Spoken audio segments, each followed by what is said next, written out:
आरिफ अंसारी की बेटी बैठी है। और जब ये इतने दूर से हमारे स्टूडियो आए हैं अपने डैडी के साथ, तो ला मौला ये पूरी स्टोरी तो उन्होंने भी अपनी आंखों से देखी और सुनी। और कई दफा जैसा कि इनकी मम्मी कैंसर पेशेंट है और डैडी मल्टीपल डिसीज के पेशेंट है, तो यकीनन कई दफा ये भी गए होंगे बीएमसी ई वार्ड गए होंगे, स्टेट डिपार्टमेंट में हेड ऑफिस गए होंगे, रबर वाला बिल्डर के इधर गए होंगे, या लंबी सीमेंट चौल की जो ऑफिस बेरर है उनकी सोसाइटी में गए होंगे।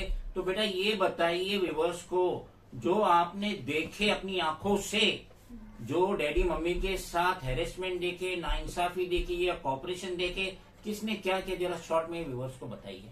ये जब हम यहाँ जाते हैं ना बीएमसी में, तो वो जो ई वार्ड, हाँ, वो तांबे सर जो है ना, वो तो पहले बात तो वो हम कुछ भी बोलते हैं कि हमारा लेटर कब आया, हमको कब मिलेगा, कुछ भी, तो वो रिस्पांस नहीं करते, वो आंसर कुछ रिस्पांस नहीं करते। वो तो डैडी ने बता दिया, वो हाँ, एक नंबर का करप्ट ऑफिसर है, और ना जाने उसको किस पॉलिटिकल का सपोर्ट है जो इतना हवा में उड़ रहा है। आगे बोलिए। वो सामने से हमें बोलता है कि तुम है ना पैसा, तुम्हारे अब्बू को मैंने पहले बोल चुका, अब पैसे का मेरे को बंदोबस्त करके दो, ये काम मैं 2 मिनट में करके दे दूंगा। 2 मिनट रुको बेटा।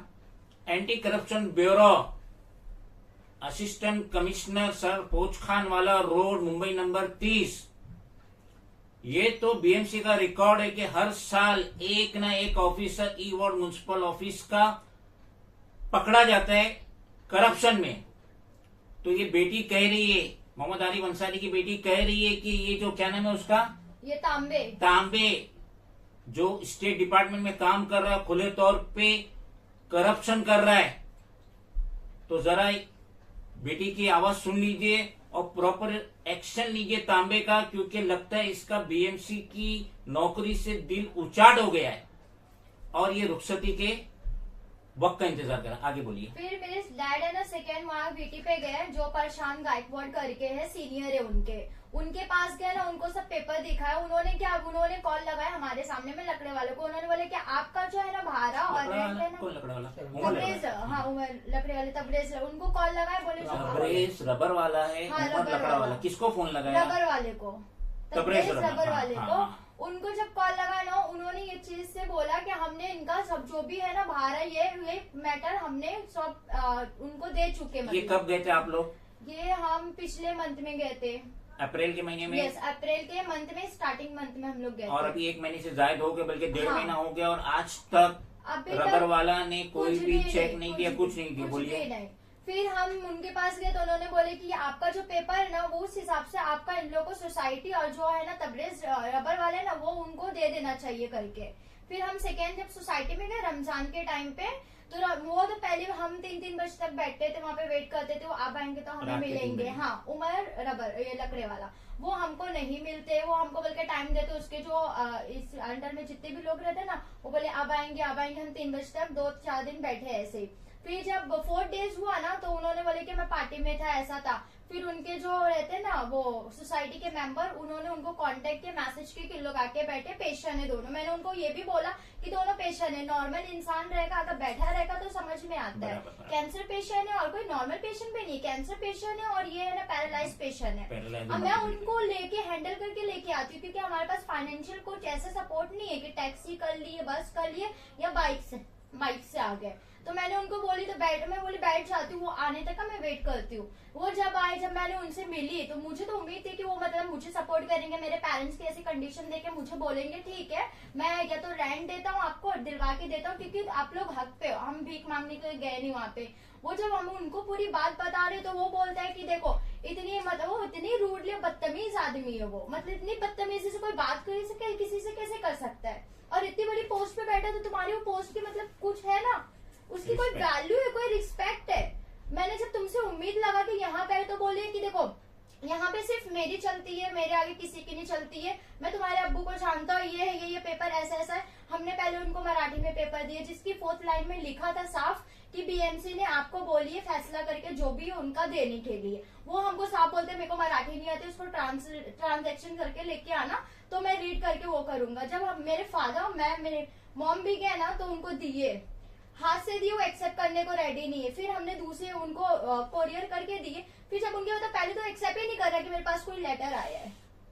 जब नहीं एक्सेप्ट किया ना तो फिर सेकेंड डे हम लोग जब बुलाए मेरे डैड को इतनी दूर से, जब मेरे डैड गए तो वो बोले कि देखो आपका है ना मेरे पास आया, वो उसको रीड भी नहीं करने आता है। क्या हम लोग कौन उसको इतनी बड़ी पोस्ट पे बैठा दी है, उसको रीड भी नहीं, वो दूसरे लोग से उसने रीड करवा के हम लोग को बताया कि हाँ यहाँ पे तो लिखा हुआ है, मैं है ना आपको है ना तब जो हमारे तबरेज रबर वाले ना उनसे आपकी बात करवाता हूँ, आप जाइए अभी घर पे। हम जब घर पे आए तो उसके बाद हम उनके कॉल का वेट कर रहे थे, फिर भी नहीं है। तो फिर तबरेज जो है ना तबरेज रबर वाला, उनकी ऑफिस में भी गए, मेरे मम्मी मैं मेरे डैडी तीनों, हम जब उनको जाके बोलते हैं ना तो उनके जो सेक्रेटरी गार्ड होते हैं ना वो तो एकदम बोलते हैं ना ऐसे मुंह से बात भी नहीं करते। हम लोग पूछे सर है क्या, तो बोले कि सर नहीं अभी अभी मीटिंग में गए। 2 से 4 बार उन्होंने ऐसा किया। तो थर्ड टाइम में मैंने खुद बोली कि आपको मतलब है, आपको बता दूं ये मैं कैंसर पेशेंट है, मैं इन दोनों को लेके आती हूँ, मुझे भी तकलीफ होती है, ये मतलब इन दोनों को मैं हैंडल नहीं कर पाती हूँ क्योंकि है ना इतनी कड़क धूप, और प्लस है ना मतलब इनको मेडिसिन लेके मैं लेके जाती हूँ, मुझे मालूम है दोनों को मैं कैसे हैंडल करती हूँ। फिर मैं बैठा के इनको लेके जाती हूँ, जब वहाँ पे लेके जाती हूँ तो उन लोग ऐसे बात करते हैं कि मतलब अभी सर मीटिंग में गए। फिर उनके सेक्रेटरी से पूछते मतलब कब तक आएंगे, कुछ आइडिया आप मुझे बता दो। तो एक बार तो मेरा नंबर भी लिए उन लोग, मेरी मम्मी का, मेरा और मेरे डैडी का, कि जो आएंगे तो आपको कॉल कर देंगे। उनकी कॉल का हम लोग ने 2 दिन 3 दिन तक इंतजार किया, उन्होंने कुछ कॉल नहीं किया। जब कॉल नहीं किया ना तो फिर हम वापस से गए मेरे डैड। तो फिर मैंने बोली कि मतलब उनका जो पीओ है ना विशाल को मैंने बोले आप उनको कोई है इनके अंडर में जो हमको तबरेज रबर वाले से मत मिला, तो उनके जो नीचे काम करते हैं हमको उनसे बात करनी, उनसे वो तो विशाल को जब मैंने उन्होंने कॉल लगा के दिए कि विशाल वो 63 रूम नंबर से लंबी सीमेंट से आए करके, तो बोले अरे ये लोग तो सर दर्द दिए करके क्या प्रॉब्लम है। विशाल बोलता है सर दर्द है, सर दर्द, उन्होंने ऐसे ही लाइन यूज सर दर्द किया। बोल सर दर्द हो रहा है, उसके बाद बोलता है कि वो लड़की को बोलता है जो करना है वो करो, पुलिस चौकी जाने जाओ। पर्सनली बात की, मैंने बोली सर हम लोग यहाँ पे आए, ये 1 हफ्ते से कंटिन्यू आ रहे, कुछ तो आप कुछ रिस्पांस तो कीजिए। उन्होंने बोले क्या आगे देख तेरे को मिलेगा नहीं, तेरा वो दादा नाना जो भी था वो जा चुका मिट्टी में। अरे तुमसे बात किया विशाल ने? अरे तूने से? हाँ उसने ये लाइन यूज की है। फिर मैंने बोली देखो मैंने आपको रिस्पेक्ट कर रही हूँ क्योंकि आप मेरे सीनियर मतलब मेरे से बड़े। फिर सेकेंड मुझे क्या बोलता है, मैंने बोली कि आप जब ये लेने के लिए रूम के लिए जब आए थे कंसलेशन के लिए, तो उस टाइम पे तो आप ये अरे दूरे नहीं बोल रहे थे। तो बोलते नहीं वो हम लोग नहीं सुनते, तेरे को जो करना है जिस पुलिस स्टेशन में जाना है जहाँ जाना है वो मेरे खिलाफ जो भी करना है कर सकती है। ये वर्ड उसके ये लाइन थे मेरे साथ। जब मैं ये वर्ड सुनने के बाद जब मैं पुलिस के पास गई, ये आगरीपारा पुलिस के पास, वो सीनियर था जिसके पास मैंने कंप्लेन देने के लिए गई। वो मेरे डैड जो बोल रहे ना कि उन्होंने मुझे नल का ये उन्होंने आधा घंटा बैठाया हमारे जाने से पहले। उनको पूरी हमारी जो स्टोरी है वो मिल चुन उनको कॉल आ चुका था। वो बोलते देखो आपका मैटर मुझे सब मालूम है, ये यहाँ पे कुछ नहीं होएगा, आपको चाहिए ना तो आप है ना वापस से जाओ ई वार्ड में जाओ, और ई वार्ड का जो गायकवाड़ है ना उसको जाके बोलो हम यहाँ पे मैंने उससे यही पूछी कि गवर्नमेंट आप सर्वेंट है ना, आपकी रिस्पॉन्सिबिलिटी है कि आप उनके नाम पे FIR, क्योंकि वो बदतमीजी पे है। इवन FIR तो लंबा हो गया, एनसीबी नहीं किया, कुछ भी नहीं बोलते हम उनके खिलाफ कुछ नहीं लेंगे, विशाल के खिलाफ भी नहीं, विशाल ने बदतमीजी की, एक पढ़ी लिखी लड़की से बदतमीजी किया, तब भी IPC 504 506 कुछ भी नहीं लिया अपनी पढ़ा में, कुछ भी नहीं, एक वर्ड भी नहीं हमारी सुना उन्होंने।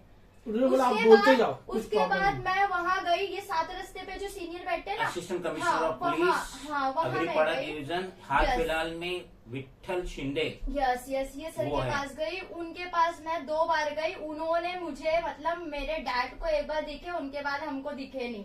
क्या भाई सीनियर हमारे जा चुके हैं, हमने बोले उनके जो उनके अंडर में काम करते उनको बोले, हमें तो बोलते हैं पहली बात तो आप लोग यहाँ पे नहीं आओ, हमारे जो है ना आगरीपाड़ा वहाँ जाके कंप्लेन कर। हमने बोले वहीं से आए, तो बोले देखो जो भी आपका मैटर वहाँ जाके कर। फिर उसके बाद उन्होंने हमारी नहीं सुनी। उसके बाद मैं वर्ली गई, वर्ली जो सीनियर बैठते ना, सीनियर नहीं है, हाल फिलहाल में अकबर पठान है, deputy commissioner of police zone 3 2nd floor Worli police station building Mumbai number 30। हाँ पठान सर ने क्या बोले? पठान सर ने जब हम गए ना तो पठान सर तो फर्स्ट टाइम में हमें मिले नहीं, फिर हम रिटर्न आ गए। फिर सेकेंड टाइम में जब हम गए ना तो वो पूरी बात सुनने के बाद ये उमर लकड़े वाले को कॉल किया, उनसे पूरी हमारी जो भी है, नहीं वो नहीं थे, ये तो ऐसी भी सकते अच्छा। मिले ही नहीं। अच्छा नहीं वो मिले ही नहीं। पठान सर तो फिर उन्होंने हमें क्या बोला कि देखो आप जो भी है ना, आप जाओ सरदर्दी, मतलब उन्होंने पूरा मराठी में किया कि लोग है ना मतलब सर दर्द के लिए आ जाते। तो उस टाइम पे मेरी मम्मी ने बोलते आप लोग को शर्म मतलब आती नहीं, ये कौन सी मतलब कानून है कि एक पेशेंट को 1 किलोमीटर भी दौड़ाना, मतलब कितना बड़ा, मतलब एक मतलब बोलते ना इतनी बड़ी तकलीफ से हम लोग आते हैं और आप लोग कुछ भी मतलब सुनने को रेडी नहीं है। और मतलब 1 मीटर की दूरी पे भी पेशेंट को ये कर चलाना भी मतलब गुनाह है। पुलिस ऑफिसर को बुला के बोलते, बोले एक काम करो, बोले इन लोगों को बोलो जाओ बाहर जाने के लिए, सर बहुत दर्द हो गया। कौन बोला? एसीपी सर बोले। एसीपी ये सर हम लोग सर दर्द करने जाते पेशेंट लोग। अरे हम लोग को तो अपनी जिंदगी से ही फुर्सत नहीं है कि क्या है नहीं है, जो करना है अभी करना है। मेरे कहने का उसके बाद मतलब हम लोग को टाइम नहीं है। इन लोगों के पीछे किसी का हाथ है या कुछ है, इन लोग के पावर है, तभी तो ये वर्ड यूज करते हैं, आपको जो करना है करो।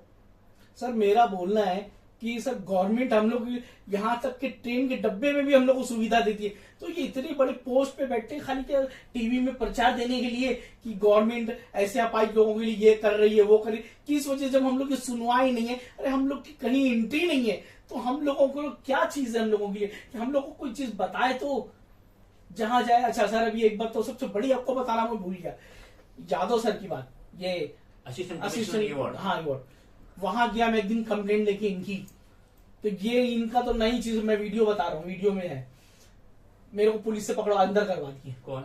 ये यादव सर ने, ये लोग ने पुलिस को बुलाए, बोले लोग आते हैं लंगड़े लूले लोग बहुत ज्यादा चिल्लाते, यहाँ तक के सर जो इनका हवलदार था मेरे को मुंह पे गाली दिया, मैं वीडियो आपको सुना के दिखा देता हूँ। गाली भी दिया, बोले 2-3 हवलदार लोग बुलाया, बोले देखो आगे सर दर्द करने के लिए, फिर पुलिस का डब्बा बुलाया गया, मेरे को अंदर इन लोग लेके गए। यहाँ तक सर हम लोग पेशेंट लोग के साथ ये चीज है कि हम लोग को ले जाके पुलिस में, हम लोग बहुत बड़े क्रिमिनल है, कभी हम लोग पुलिस स्टेशन देखे नहीं, क्रिमिनल ले जाके अंदर बंद करवा दिया, तो पुलिस हम लोग को राय देती है, देखी बोले इतने बड़े बड़े पेशेंट है, उसने हम लोग बताया, बोले ये लोग है ना नहीं मानने वाले, ये लोग से मतलब तुम ये लोग का बुरा सोच भी नहीं सकते हो, ये ना बेकार है इनसे। हाँ बोला ये लोग है ना बड़े बाप के लोग है सब है, तुम उलझ नहीं सकते हो। अरे सर मतलब हम लोग यानी खाली नाम के पेशेंट है, हम लोग से तो कोई बात करना भी वो नहीं, जो आम लोगों के लिए वही हम लोगों के लिए, तो उसका मतलब क्या है, हम लोगों के लिए कोई रिस्पॉन्स कोई सुनने की वो नहीं।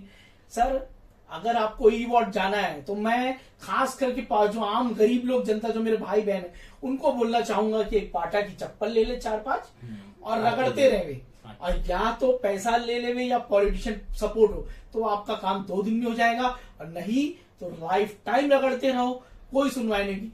मेरे मुंह पे सर ये लोग ऑफिसर लोग बोलते, तांबे सर लोग बोले देख 5 साल यहाँ रखड़ा है ना, पैसा नहीं दिया तेरा काम नहीं हुआ, अभी 5 साल हेड ऑफिस रखेगा तू, 10 साल रखेगा तब भी तेरा काम नहीं होगा, ऐसा बोल के मेरे सामने लेटर बना के लोग ने भेजे। और आज तक सर मैं पूछता क्या इधर आने का मतलब क्या कार्रवाई हुई, मेरे को रेंट नहीं मिल रहा, मेरा हक का पैसा है ना, और ऊपर जाओ तो बोलता डिस्प्यूट है। अरे सर डिस्प्यूट है, जब मुझे जाना है, मुझे खुद बीएमसी हेड ऑफिस सब ने बोला आपका जो डिस्प्यूट है वो रूम का है, जब रेंट का नहीं है, जब वो रूम बनेगा अलॉटमेंट के टाइम पे जो जब होगा वो आप लोग को जाना है, उसमें लिखा हुआ लेटर में, और जब आप लोग को बिना कोर्ट के परमिशन, लेकिन अभी तो इसमें लिख के दिया कि रेंट तो दो इनको, ये दोनों को रेंट आधा दो या जो भी देना है आपको दो, कम से कम गरीब लोग कहीं तो जावे। आरिफ मैं ये कहना चाहता हूँ कि जो आपकी बर्बादी हो रही है इसमें सबसे बड़ा रोल तो तांबे का है, जो बीएमसी का ऑफिसर है स्टेट डिपार्टमेंट में। और मैं ये भी महसूस कर रहा हूँ कि जो लंबी सीमेंट चौल की जो सोसाइटी है वहां से भी इस मजलूम को कोई सपोर्ट। मिस्टर आरिफ, जब आपके साथ इतना बड़ा चीट हो रहा है और आपका जो हक है रेंटल चेक जो रबर वाला हाउसिंग एंड इंफ्रास्ट्रक्चर लिमिटेड को देना चाहिए था, जो बिल्डर डेवलपर है लंबी सीमेंट चौल का, वो नहीं मिला, तो अब आप स्टेट के सीएम एकनाथ शिंदे से, हाउसिंग मिनिस्टर देवेंद्र फडणवीस से, SRA chief executive officer Satish Lokhande से, म्युनिसिपल कमिश्नर इकबाल सिंह चहल से, साथ ही साथ special commissioner of police for greater Mumbai Deven Bharti से, और commissioner of police for greater Mumbai Vivek Phansalkar से क्या गुहार लगाना चाहेंगे। जिस तरीके से आपके साथ धोखा हो रहा है, हरेसमेंट हो रहा है, टॉर्चर हो रहा है, इंसल्ट हो रहा है सबकी तरफ से। ना सिर्फ ये तांबे एडमिनिस्ट्रेटिव ऑफिसर स्टेट डिपार्टमेंट का जो ऑफिसर है तांबे, जो कि खुले तौर पे आपसे 1 लाख रुपए का तकाजा कर रहा है, करप्शन। साथ ही साथ कोई सपोर्ट नहीं मिला बिल्डर डेवलपर तबरेज शफी शेख से, परवेज शफी शेख से, हुमायूं शफी शेख से, जिनकी कंपनी का नाम है रबर वाला हाउसिंग एंड इंफ्रास्ट्रक्चर लिमिटेड। कोई सपोर्ट नहीं मिला। ऑफिस बेरर ऑफ लंबे सीमेंट चौल। तो आप क्या गुहार लगाना चाहेंगे इस मिनिस्टर से, इस हाई प्रोफाइल आईएएस ऑफिसर से, इस आईपीएस ऑफिसर से आप क्या गुहार लगाना चाहेंगे, जरा व्यूअर्स को बताइए। मैं सर सबसे पहले गुहार लगाना चाहूंगा जो हमारे देश के सबसे बड़े नेता है राहुल गांधी सर। जी जी, बहुत बड़े नेता। हाँ, उनसे ये कहना चाहूंगा कि आप टिकट दो, लेकिन किसी से गलत ऐसा इंसान को टिकट मत दो जिससे आपकी पार्टी पे छवि पड़े। और मैं ये आगे चल के दुआ भी करूंगा कि आप इस देश के प्राइम मिनिस्टर बने। लग रहा है प्राइम मिनिस्टर बन जाएंगे। हाँ, इंशाल्लाह जरूर। लेकिन मेरा बोलना मतलब है आप अपनी छवि खराब ना करें। जो आप ऐसे नेताओं को खड़ा कर देंगे जिसको कुछ आता नहीं जाता, जो औरतों की रिस्पेक्ट करना नहीं जानता। और फिर उसके साथ सर मैं इकबाल सिंह चहल जो मेन है, फिर म्युनिसिपल कमिश्नर जो पुलिस वाले उनसे, और एक नाथ शिंदे के, खास करके आप लोग सुने, इस गुहार को पहचाने कि आज गरीब लोगों के साथ क्या हो रहा है। आप लोगों को अगले साल टिकट चाहिए, जब चाहिए तो कम से कम कुछ ना कुछ तो करना है। अरे सर, गरीब लोगों की माइनॉरिटी जो है 90% है और अमीर लोगों की 10% है। तो अगर आप लोग इन लोगों की दुआ लोगे तो दुआ ही से जीत जाओगे। कम से कम एक बार आंख खोल के ई वार्ड है, बीएमसी है, राउंड तो मारो, बिंदास जाते हैं। सर इनको कोई कुछ नहीं बोलता। जो इनके ऊपर लोग नेता बैठे रहते हैं उनको लोग गाली देते कि आज ये इनके राज करें, इनके राज में ऐसा हो रहा है, फला के राज में। तो सर आप अपने मत्थे क्यों लेते हो नुकसान? इनको पकड़ो ना, इनको आप पकड़ोगे तब जाके पब्लिक की आपको सपोर्ट भी मिलेगी। खास तौर से तांबे। फिर तांबे सर, ये आज मेरी पूरी जिंदगी का निचोड़ जो मुझे बर्बाद करने वाला ये ऑफिसर है, इसने सीने पे सर डंका रख के पीट के बताया कि बोले मैं है ना, जब तक नहीं चाहूंगा तब तक कुछ नहीं होगा, जब यहाँ पे आना पैसा लेकर आ। और आज 6ठा साल हो गया है, ये चीज वाकई में साबित हुई। मैं उसकी बात की दाग देना चाहता हूं इस बात पे कि उसने जो बोला वो करके दिखाया कि किसी माई के लाल के अंदर दम नहीं है सर। यहां से लेके मंत्रालय की मैं बात कर रहा हूं, किसी ने उसको हिला नहीं पाया, जबकि मैं हर जगह उसके लिए गया हूं। आरिफ, मैं एक बात बोलूंगा, तांबे कब से है ई वार्ड में? इसको आए हुए तीसरा, अभी चौथा साल चल रहा, तीसरा या चौथा साल चल रहा। तो ये तो इसका 3 साल तो ज्यादा काम नहीं कर सकता, तांबे चला जाएगा। देखो ना सर क्या होता, कुछ नहीं हुआ, चौथा साल चल रहा है। हम उसको ट्रांसफर करा देंगे। मैं सर जब गया था हेड ऑफिस में तो इसको भी बुलाया गया था। अरे सर हम लोगों की मजबूरी, हम लोग पेशेंट है, हम लोगों को बैठने नहीं दिया रहा, जितनी हवा उसकी की जा रही है, उसको कुर्सी दी जा रही है, उसको कुछ नहीं बोला गया। वो तो बस आया, 2-3 लफ्ज बोला सर ऐसा कुछ नहीं, डिस्प्यूट है। अरे मैं बोला हेड ऑफिस में, सर डिस्प्यूट है, मेरा फैमिली डिस्प्यूट है। मैं रूम मांग तो नहीं रहा हूं आपसे कि आप मुझे रूम दो। मैं तो ये बोला कि जब हम लोग का मामला हो, ये खत्म हो जाएगा, हम लोग जब रूम मिलने की बारी है कि हम लोग कोर्ट जाएंगे, लेकिन तब तक तो पेट तो चले। अभी 3 साल है। तो वो बोलता नहीं अभी रेंट कुछ नहीं मिलेगा, जब आप लोग जाओगे तब मिलेगा। सर मैं केस कहां से लड़ू? मैं इसके लिए मेरे को हेड ऑफिस के प्रशांत गायकवाड़ ने ये दिया कि आप लोग लिख के दो, आप कोर्ट क्यों नहीं जा सकते, उसका मुझे प्रूफ दो। मैंने सब लिख के दिया जो आपके पास सर के वाली कि मुझे तो सर अभी दिखता भी नहीं है, किडनी पेशेंट हूं, नहीं जा सकते, घर चलाना दोहर हो रहा है, तो कोर्ट की फीस कहां से? कोर्ट की फीस कहां से लाओ? जिस वकील के पास जाता हूं, ये भी मैंने सर को बोला कि सर कोई 2 लाख मांग रहा, 3 लाख मांग रहा, तो हंस रहे हैं वो लोग। अब वो लोग मेरी नस पहचान गए कि तो कुछ कर ही नहीं सकता, रूम खा जाओ। ये सब रूम खाने की साजिश है। मैं गरीब आदमी ये गुहार लगाना चाहता हूं कि मैं कहां जाऊं सर, मेरे को कोई रास्ता बताए, या तो मैं मरूंगा तो मैं अपनी जिम्मेदारी दे के चाह रहा हूं, ये मेरी औलाद की जिम्मेदारी है कि मैं मरा, रबर वाला, Tabrez, police assistant commissioner Gaikwad sir और तांबे सर, इन लोगों के ऊपर मेरी मौत की जिम्मेदारी डाली जाए, क्योंकि अगर मैं आत्महत्या कर या मरता हूं तो मैं बस ये लास्ट आता और मेरे पास अल्लाह की कसम, खुदा की कसम खा के कि मेरे पास कोई रास्ता नहीं है इन लोगों के अलावा। अरे ये लोग क्या इतना नहीं कर सकते?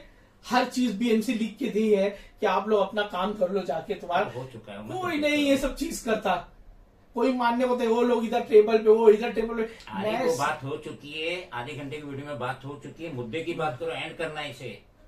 बस 2 सर घंटा मैं नहीं कुछ नहीं चलाना बोलना है। चाहूंगा, नहीं तो मेरे दिल में इतने छाले हैं कि मैं क्या बता सकता हूँ। बेटा आप क्या कहना चाहेंगे, क्या गुहार लगाना चाहेंगे जो आपके वालिद नहीं कह सके?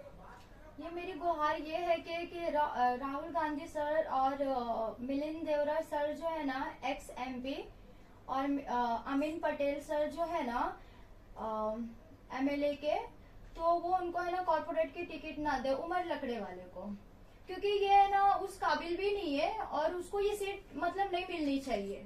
वो इस चीज को डिजर्व नहीं करते। उनको वुमेन्स मतलब जो मेल है फीमेल में, और उनको तो पहले बार तो रीड भी नहीं कोई चीज करने आती है, तो ये डिजर्व ही नहीं करते वो सीट को। तो मैं ये चाहती हूँ, खास रिक्वेस्ट है मेरी कि मतलब इनको कॉर्पोरेट की टिकट ना दी जाए। बेटा मैं एक बात बहुत कह देता हूँ यस।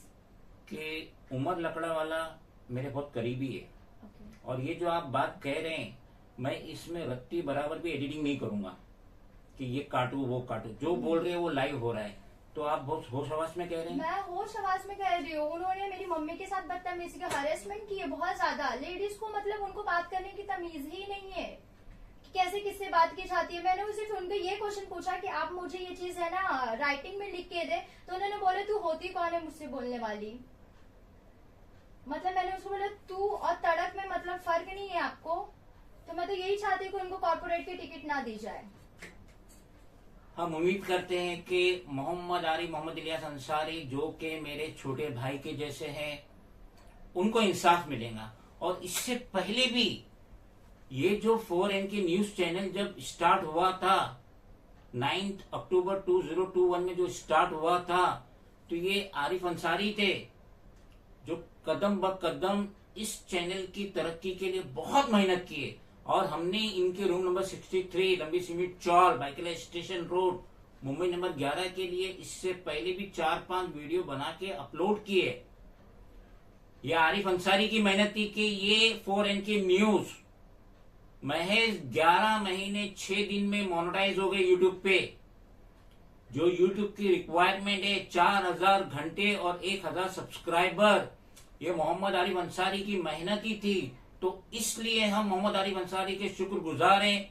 तो हम, जैसा कि मैं Mohammad Naeem Shaikh, national president of regional political party M political party, और हमारा ये 4N की न्यूज जो मोनेटाइज चैनल है यूट्यूब का, तो हम मोहम्मद आरिफ अंसारी के पूरा साथ देंगे, हर बार साथ देंगे, हर तरीके से साथ देंगे जब तक उनको रूम नंबर 63 का रेंटल चेक नहीं मिल जाता, या फिर इन्हें रिहैब में टावर बनने के बाद फ्लैट नहीं मिल जाता। अब इनका और इनकी सौतेली माँ आलिया मोहम्मद इलियास अंसारी का जो आपसी रंजिश है, ये दोनों माँ बैठे के सॉल्व करे। हमें उसमें कुछ लेना देना नहीं, हमें किसी का हक नहीं खाना है। लेकिन आरिफ के साथ नाइंसाफी हो रही है।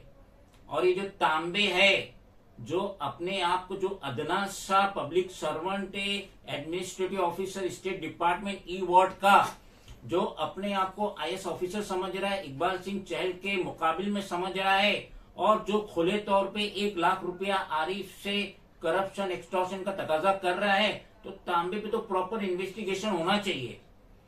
इससे एंटी करप्शन ब्यूरो रंगे हाथ पकड़ना चाहिए। और अगर जैसा कि सुनने में आ रहा है, लंबी सीमेंट चौल के ऑफिस बेयरर जो है 1 लाख से 5 लाख का तकाजा कर रहे हैं कोई भी एनओसी देने के लिए, भले ही जो old tenant doctor Tahir Ansari के साथ हाईकोर्ट में गए थे, जहां पे उनको कामयाबी नहीं मिली। अब वो सुप्रीम कोर्ट जा रहे हैं, जाए नहीं जाए बात की बात है। लेकिन यहाँ पे जो old tenant doctor Tahir Ansari के साथ हाईकोर्ट गए थे, वहां उनको शिकस्त हुई। अब अगर वो रबर वाले को एनओसी देना चाहते, कंसेंट देना चाहते उनके घर के मुतालिक जो लंबी सीमेंट चौल में था, तो रबर वाला हाउसिंग एंड इंफ्रास्ट्रक्चर के जो करता धरता है, तबरेज रबर वाला, परवेज रबर वाला, हुमायूं रबर वाला, इनको इन टेनेंट का ओल्ड टेनेंट का कंसेंट लेना चाहिए without getting a single new पैसा। जैसा कि ऑफिस बेरर तकाजा कर रहे 1 लाख से 5 लाख का, तो इस पे प्रॉपर इन्वेस्टिगेशन होना चाहिए कि इन्होंने इसका तकाजा किए या नहीं किए, या इन्होंने ओल्ड टेनेंट से मंगे या नहीं मंगे। फिर इन्होंने क्यों एनओसी नहीं दी? जो ये डॉक्टर ताहिर अंसारी के ग्रुप वाले थे जो हाई कोर्ट में गए थे इस बिल्डर के खिलाफ, जहां उन्हें शिकस्त हो गई, तो अब अगर वो कंसेंट देना चाहते कि उनके घर के अवज में उन्हें भी रेंटल चेक मिले और उन्हें भी रिहैब में टावर में फ्लैट मिले, तो ये ऑफिस बेरर कौन होते हैं जो पैसे का तकाजा कर रहे? हवा में बात है। जिस दिन मुझे पूरा सबूत मिला तो मैं उसे शो भी कर दूंगा, लेकिन हवा में बात है और बात में मजबूती है। हम उम्मीद करते हैं कि आरिफ को इंसाफ मिलेगा, और जब तक इंसाफ नहीं मिलेगा फॉरेन की news as well as M political party Mohammad Arif Ansari के साथ रहेंगी। खुदा हाफिज।